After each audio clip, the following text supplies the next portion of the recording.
আচ্ছা, খুব বেশি কি ছিল জীবনের চাওয়া? সীমিতর মধ্যে সীমাবদ্ধ থেকেও তোমাকে হলো না পাওয়া।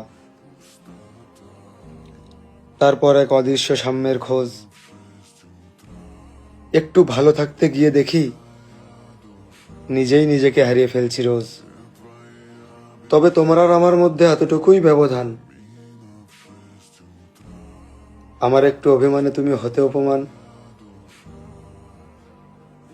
আর আমি তোমার কত শত ভুলের পরেও একটুও নিইনি পিছু টান। সবশেষে আমি দেখলাম, এমনকি নিজেকে সান্ত্বনাও দিলাম, তুমি অভিনয়ের ভালোবাসা দেখালেও তো দেখিয়েছিলে। না হলে আমার এই প্রাপ্তির কি কোনো মানে হয়? তাই তো আমার স্বপ্নগুলো আজ বড্ড ক্লান্ত হয়ে নীরবে অনিয়মেই হয়ে যাচ্ছে ক্ষয়।